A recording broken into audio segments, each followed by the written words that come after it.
Good morning students. अपन बात कर रहे थे पॉलीएम्ब्रियो की, यानी पॉलीएम्ब्रियो की परिभाषा क्या होती है, सबसे पहले कौन से वैज्ञानिक ने खोज की थी, किस प्लांट में की थी और किस ओव्यूल से कितने एम्ब्रियो का निर्माण होता है। यानी यहाँ तक अपन ने पॉलीएम्ब्रियो की बात बेसिक कर ली थी। यानी जो पॉलीएम्ब्रियो है उसकी बेसिक बातें अपन ने कर ली थी। अभी आज पढ़ेंगे अपन जो पॉलीएम्ब्रियो है वो किन किन विधियों के द्वारा एम्ब्रियो का निर्माण कर सकता है। तो यहाँ पर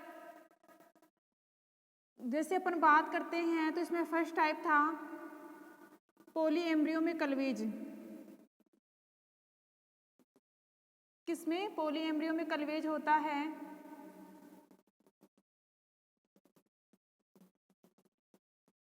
यानी अपन बात करते हैं जो एम्ब्रियो होता है उसमें कलवेज कैसे होता है। अगर एम्ब्रियो है, अगर उसमें कलवेज हो रहा है तो उस कंडीशन से यानी अपन कह सकते हैं एक ओव्यूल से क्या बनता है, एक ही बीज यानी एक ही एम्ब्रियो बनता है। लेकिन इसमें क्या होता है, जैसे ही जाइगोट बनता है, क्या होता है, जाइगोट बनता है।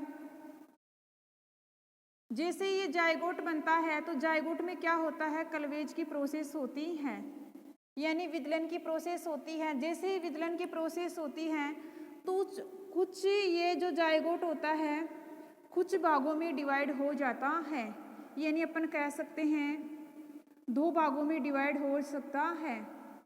अपन कह सकते हैं दो फ्रेगमेंट।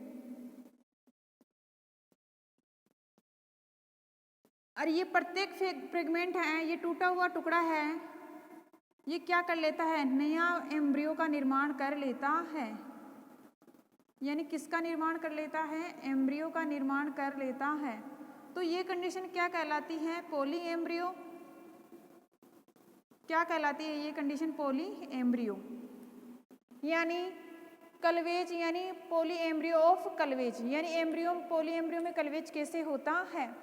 तो सबसे पहले अपन को ध्यान में रखना है जाइगोट है, अगर उसमें कलवेज हो रहा है तो ये जाइगोट क्या करता है, दो या तीन खंडों यानी टूट जाता है, फ्रेगमेंट में टूट जाता है। जैसे ही फ्रेगमेंट्स में टूट जाता है और प्रत्येक फ्रेगमेंट से क्या होता है, एक एम्ब्रियो का निर्माण होता है। तो अपन कह सकते हैं एक जाइगोट से दो या तीन एम्ब्रियो का निर्माण होने लगता है। इस प्रोसेस को क्या कहते हैं, पॉलीएम्ब्रियो ऑफ कलवेज। यानी एम्ब्रियो में यानी जाइगोट से कलवेज की प्रोसेस होते ही दो या तीन एम्ब्रियो का निर्माण होता है, और ये कंडीशन किस में चली जाती है, पॉलीएम्ब्रियो में। इसके बाद अपन बात करते हैं, ये कंडीशन तो क्या होती है, नॉर्मल होती है। किस में होती है, जाइगोट्स में। लेकिन जैसे अपन कुछ प्लांट होते हैं, एंजियोस्पर्म के प्लांट हैं, जैसे लिलियेसी फैमिली है। कौन सी फैमिली है, लिलियेसी फैमिली। उसमें होता तो कलवेज यानी कलवेज डिवीजन ही होता है, लेकिन उसमें जो कलवेज में होता है वहाँ पर जाइगोट नहीं होता है। यानी कहने का मतलब है वहाँ पर जाइगोट की जगह सस्पेंसर सेल होती हैं, उसके द्वारा नया भ्रूण का निर्माण होता है। सस्पेंसर सेल्स का काम क्या होता है, विकसित एम्ब्रियो को पोषण देना। काम क्या होता है सस्पेंसर सेल का, विकसित सेल का। यानी अपन बात करते हैं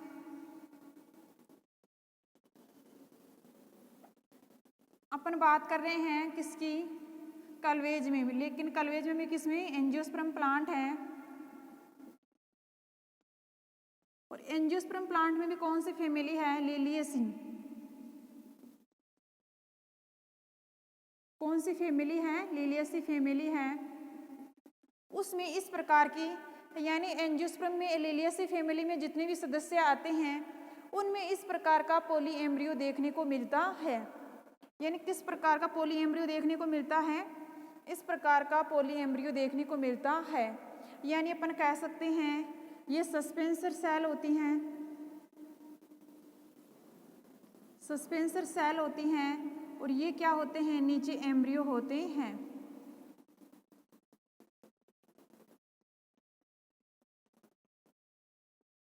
देखो इसमें मोस्टली जो एम्ब्रियो होता है उसको तो बोलते हैं प्रो एम्ब्रियो, लेकिन प्रो एम्ब्रियो के साथ ही एक संरचना का विकास हो जाता है और उस संरचना को कहते हैं एक्स्ट्रा एम्ब्रियो। क्या कहते हैं? Extra embryo. और ये क्या है? मेन एम्ब्रियो है, और मेन एम्ब्रियो को क्या कहते हैं? Pro embryo. क्या कहते हैं? Pro embryo. अब यहाँ पर अपन को देखना है एम्ब्रियो का निर्माण होता है वो एक ही कोशिका से होता है, यानी पोलन ग्रेन का एक न्यूक्लियस है, पोलन ग्रेन का एक न्यूक्लियस है। अगर फीमेल के एक न्यूक्लियस से संलयन हो जाता है तो किसका निर्माण करता है? एम्ब्रियो का निर्माण करता है। तो ये अपन कह सकते हैं अपन को तो क्या चाहिए? एम्ब्रियो ही चाहिए, तो एक एम्ब्रियो ही चाहिए, उसका निर्माण हो गया। लेकिन इस प्रो एम्ब्रियो या एम्ब्रियो के साथ एक गोलाकार संरचना का निर्माण हो जाता है। इस गोलाकार संरचना का निर्माण सस्पेंसर सेल्स के द्वारा होता है, यानी जो सस्पेंसर सेल होती हैं उनकी सहायता से एक्स्ट्रा एम्ब्रियो का निर्माण होता है। यानी अपन कह सकते हैं सस्पेंसर सेल का काम क्या होता है? विकसित एम्ब्रियो को या डेवलपमेंट होते हुए एम्ब्रियो को पोषण देना, पोषण देने का ही काम होता है। लेकिन कुछ कंडीशन में, कुछ जैसे इनके पास परिस्थितियां आती हैं, उस परिस्थितियों में ये क्या करती है? एक्स्ट्रा एम्ब्रियो का निर्माण भी करती है। किसका निर्माण करती है? एक्स्ट्रा एम्ब्रियो का निर्माण करती है। अब ये एक्स्ट्रा एम्ब्रियो ही क्या कहलाता है? पोली एम्ब्रियो कहलाता है। ये एक्स्ट्रा एम्ब्रियो ही क्या कहलाता है? पोली एम्ब्रियो कहलाता है। तो इस प्रकार अपन कह सकते हैं कि जो एंजियोस्पर्म प्लांट होते हैं उनमें भी जो लिलियेसी फैमिली के सदस्य होते हैं उनमें प्रो एम्ब्रियो के साथ एक्स्ट्रा एम्ब्रियो भी देखने को मिलता है।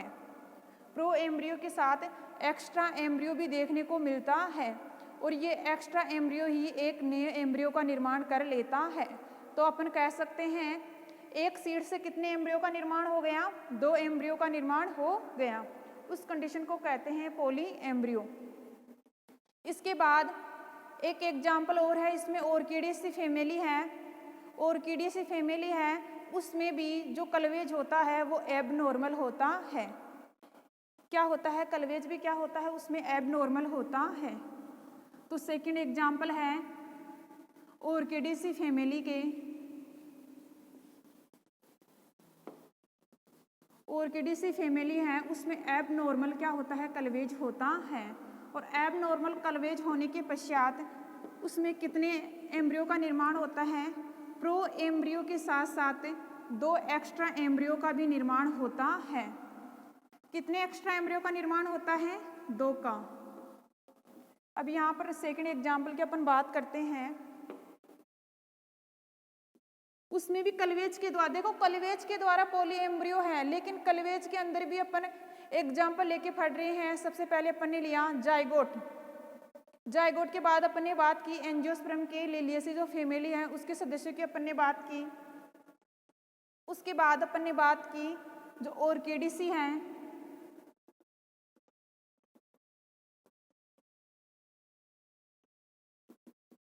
ऑर्किडेसी फैमिली हैं, अगर उनकी अपन बात करते हैं, अगर उनकी अपन बात करते हैं तो उसमें अपन कह सकते हैं एबनॉर्मल,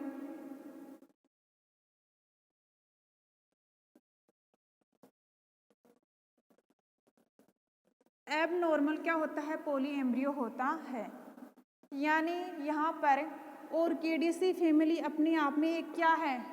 एक्सेप्शन है, यानी अपवाद है। मात्र ऑर्किडेसी फैमिली है वो अपने आप में क्या है? अपवाद है। यहाँ पर अपन कह सकते हैं पोली एम्ब्रियो का निर्माण होता है वो किस प्रकार होता है? एबनॉर्मल। एबनॉर्मल का अर्थ क्या होता है? जिनमें नॉर्मल प्रोसेस से ज़्यादा होता है उसको बोलते हैं एबनॉर्मल। अब इसमें क्या अपन बात करते हैं प्लांट की, तो इसमें जो सस्पेंसर सेल होती हैं ये क्या है? Suspensor cell. अब ये सस्पेंसर सेल क्या करती हैं? जो मेन एम्ब्रियो होता है उसके निर्माण के साथ ये 3 एक्स्ट्रा एम्ब्रियो का निर्माण करती हैं।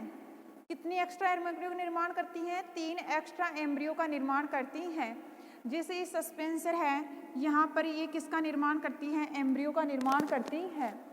जैसे यहाँ पर ये एम्ब्रियो का निर्माण करती है तो ये क्या सस्पेंसर आ रही, और ये क्या है? अपन कह सकते हैं ये क्या है? Pro embryo.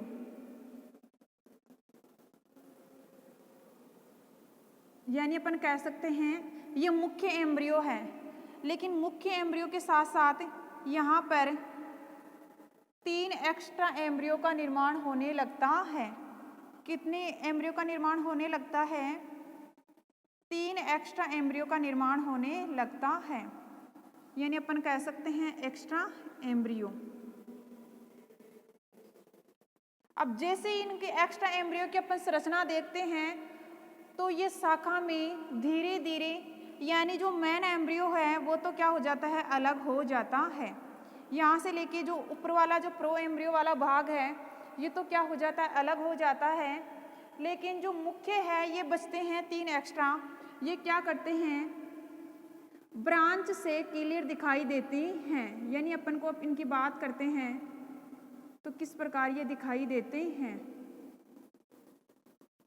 यानी इस पोजीशन में ये दिखाई देते हैं। यानी अपन इनको पहचान सकते हैं कि इसमें एक्स्ट्रा एम्ब्रियो का निर्माण यहाँ पर हुआ है। यानी इनकी जो शेप और साइज होती है वो दोनों में क्या होती है? डिफरेंट होती है, एक दूसरे से निकली हुई होती है।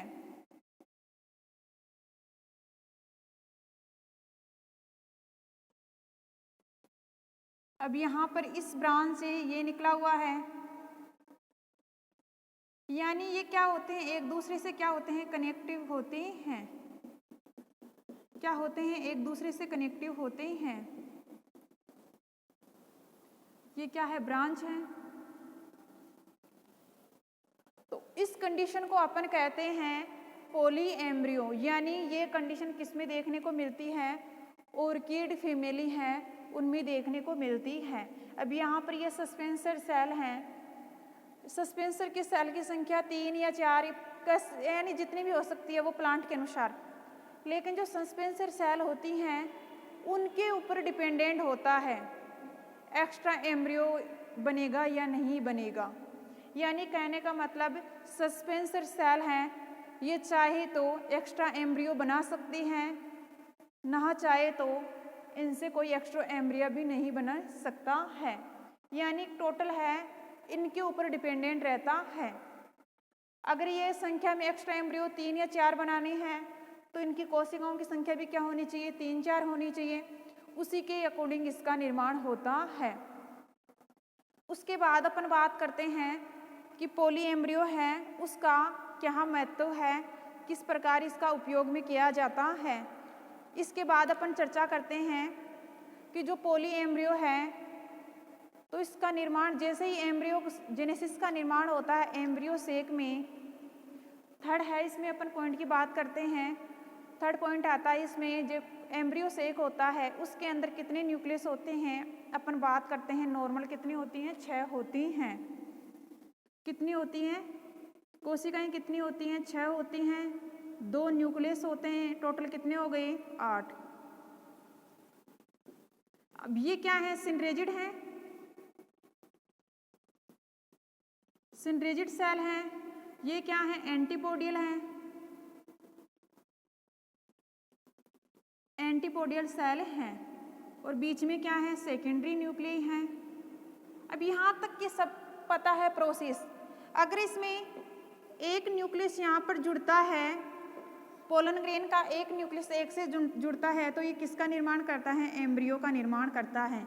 यानी अपन कह सकते हैं प्रो एम्ब्रियो का निर्माण होता है।